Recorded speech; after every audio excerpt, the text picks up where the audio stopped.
hi. It's good to see you again. Good to see you again too. So how have you been since the last time we met? I've honestly really good. That's good. Like my schoolwork after that week, it kind of calmed down. Mm-hmm. This week it's kind of picking up again, but it's manageable. Like Yeah. I'm not tweaking Okay. like I was, which is good. So yeah, looking better. So when we last met, was that like during like your midterms? Yeah, I think Okay. I think I had like 2 midterms that week. I had to work on like a paper or something. Yeah. Okay. So today, what do you want to talk about? I want to talk about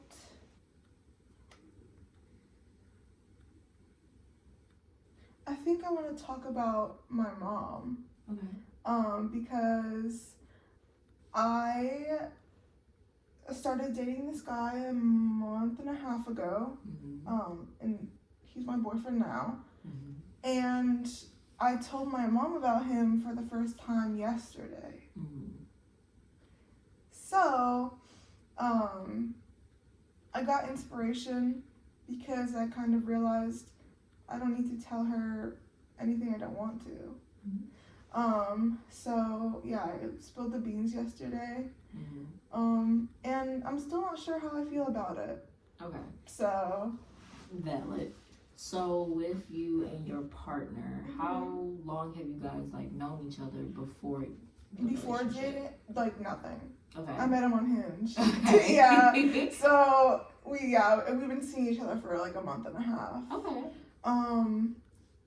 But yeah. Okay. And how would you describe you guys' relationship, like y'all dynamic with each other? It's really nice. He gets along with like all my best friends.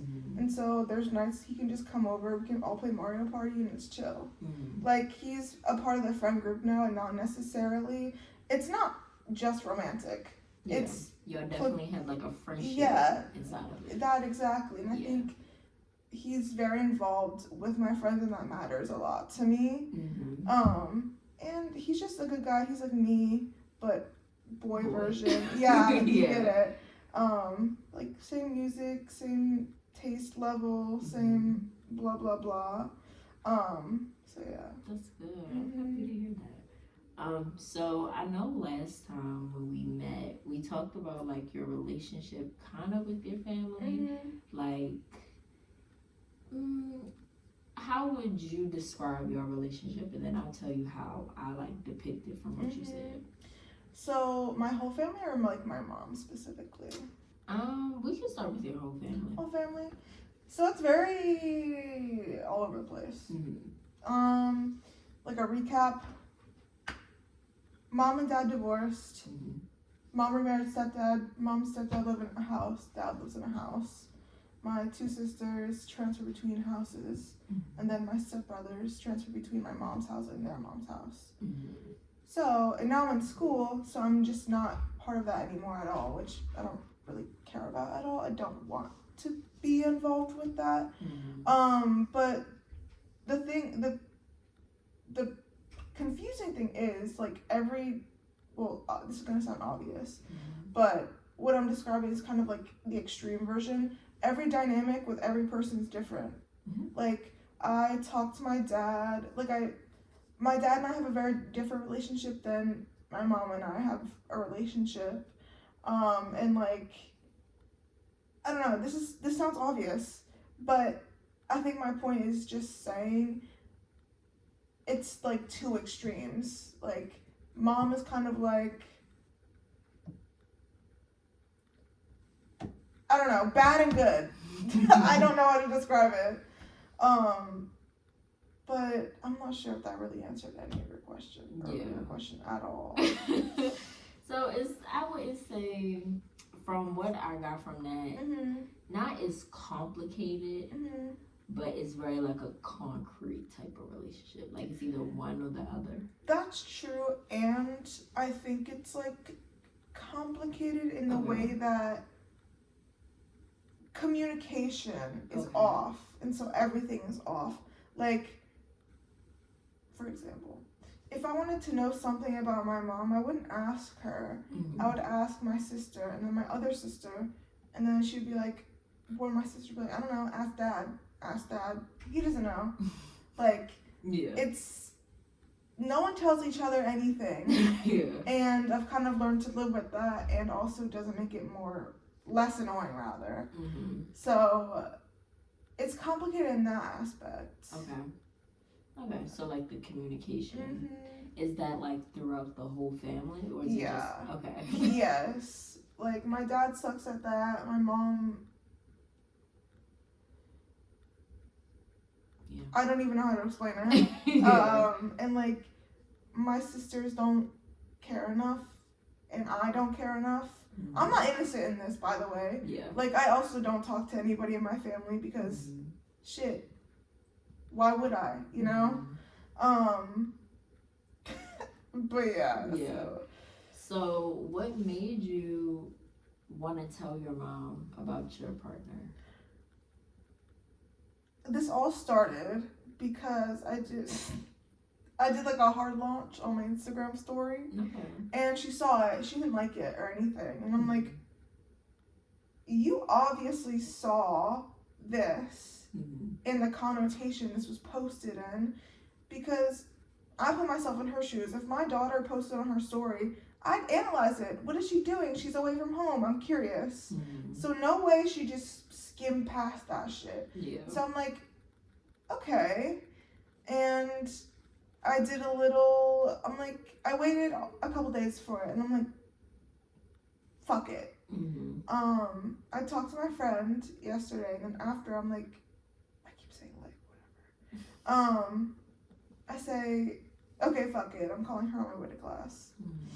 So I do, and I think the reason why is because I want her to know. Yeah. I want her to know, but I'm not necessarily comfortable in her knowing.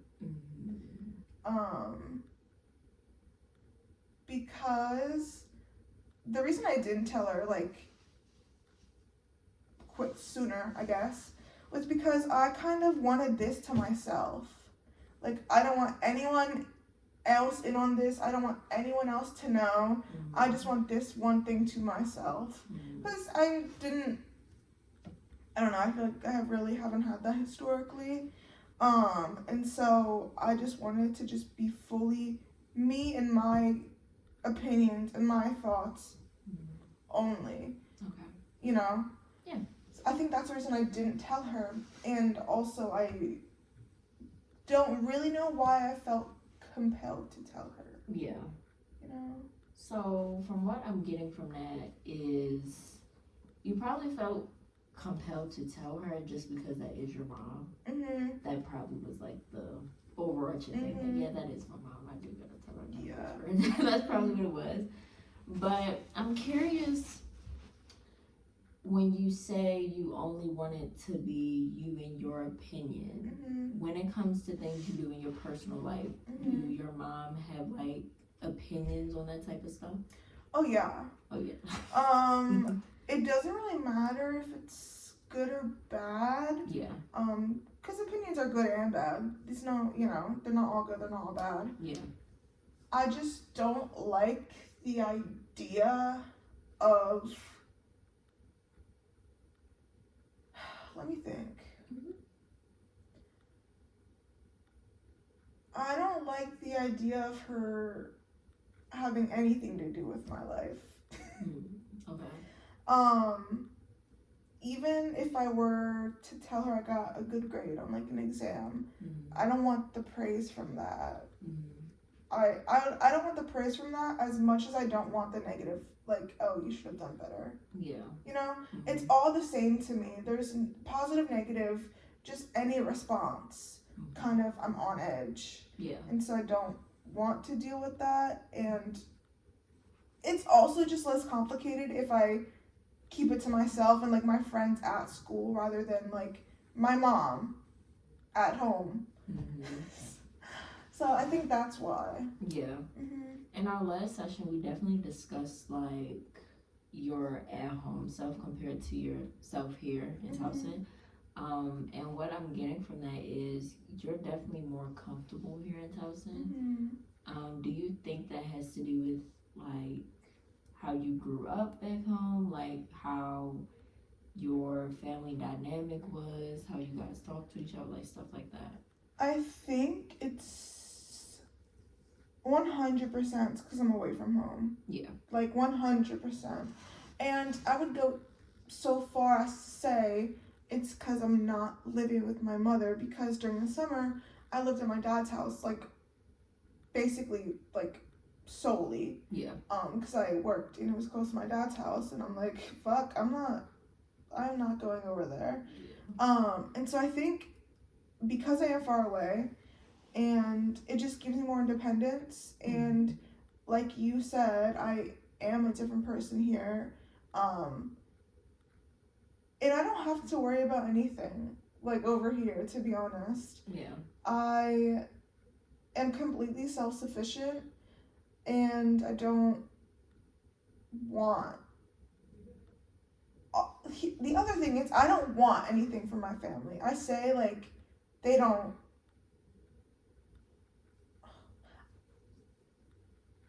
It's confusing to me. Yeah. And I know that's not something that's easy to like make of, but I don't know. I do not know. Yeah. So once you told your mom about your boyfriend, how did she react? She just did the, okay, what's his name? Where did he go to school? Where'd you meet him? Where did you live? The classic bunch of like one-liner questions. And I answered about 4. I answered like, what's his name? Where does he go to school? Where'd you meet him? And shit, maybe it was 3. And then after that, I'm like, she kept asking, and I'm like, actually, I'm not comfortable sharing that right now. Because I realized I could set a boundary. Yeah. Like, it was low-key revolutionary as fuck. Yeah. So I'm like, wait, I have complete control of the situation. Literally, it's in my hands. Yeah. Literally, it's in my hands. She doesn't get the chance to form an opinion. I'm not letting her. You know, I'm giving her what I want to give her. And that's it. And that's also a new concept for me. Because, like, before I was living with her, and it's kind of hard in like going to school, high school, and it's just a lot more involved than me being a couple hours away, you know? So do you think, like, during your childhood, as you were growing up, you didn't have, like, boundaries, like, privacy of, like, I guess you could say, like, privacy in your private life, but, like... Yeah, I do agree, and I'm also going to try and think of, like, examples. So, I think one of the main reasons why is because I grew up as like the problem child, the black sheep, the whatever. You've seen the things. And so because of that, I was kind of always under surveillance. Yes, thank you.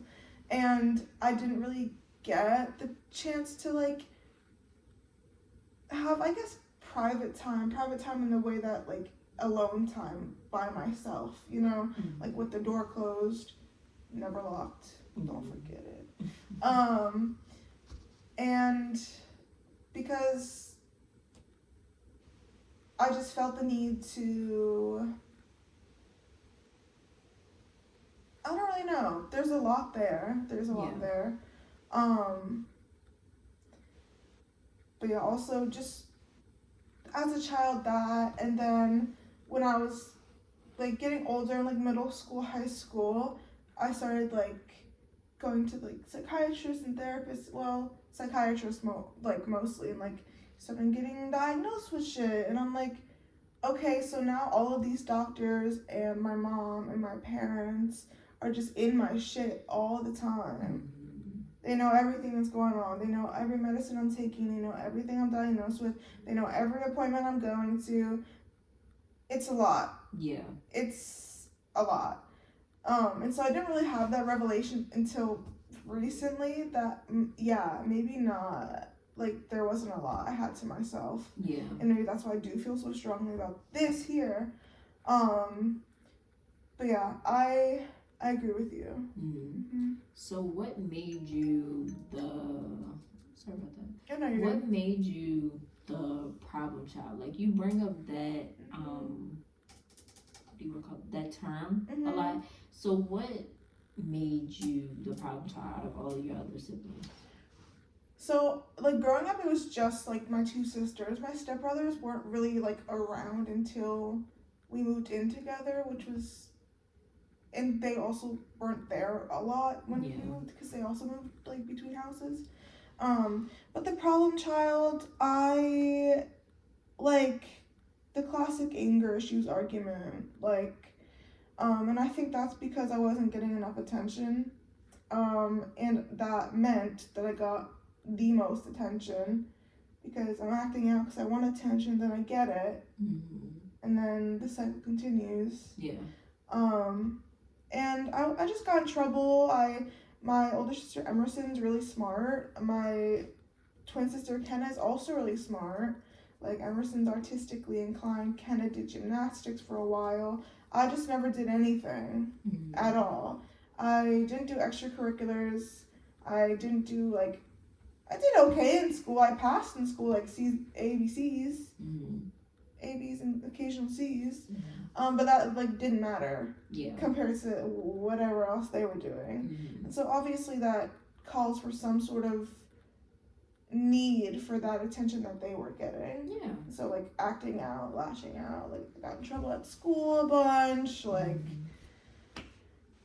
So that is why. And also, now that I'm grown up, I understand that I was a child and it wasn't necessarily my fault at all.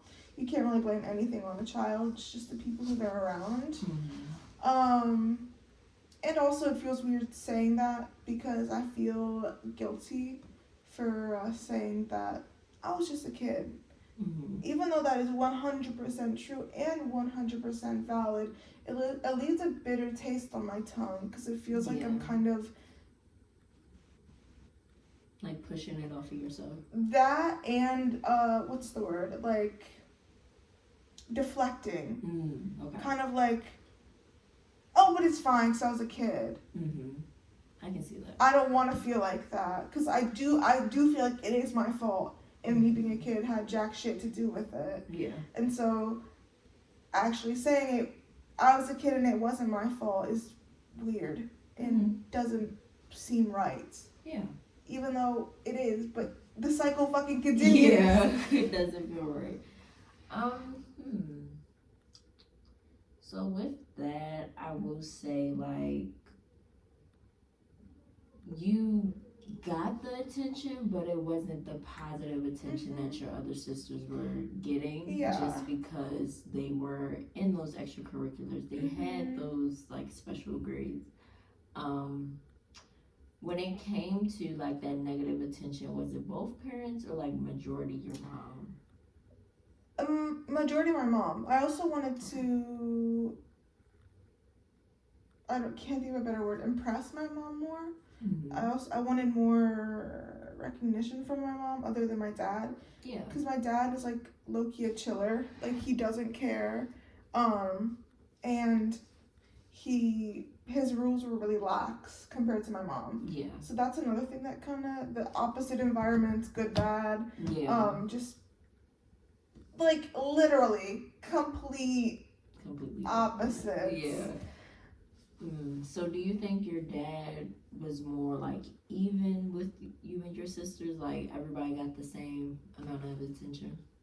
I guess. Yeah. Because I feel like I would mention that if he did, which I'm not mentioning. I'm only mentioning my mom. So it would make sense that my dad really was, like, more even. Yeah.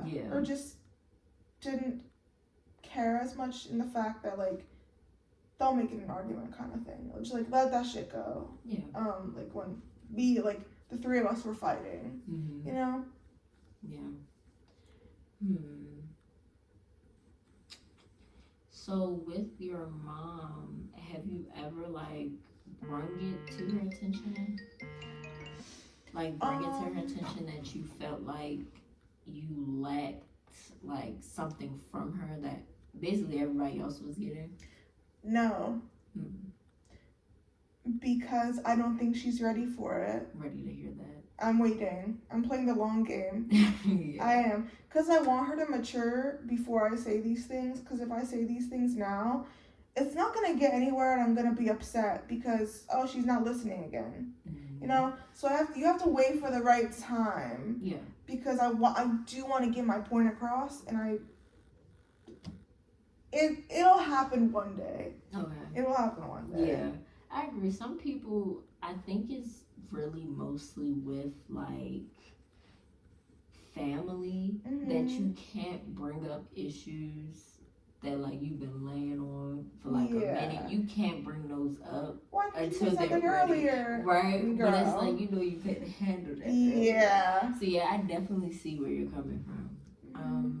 Yeah. So from this session today, like how do you feel about, I don't think we fully unpacked it, but I guess opening the box to like talking about like your mom and then how you felt when you were younger. Like how does that make you feel? It feels good to just continue to solidify it in my brain. Some of these things you're not gonna believe, and it just takes practice.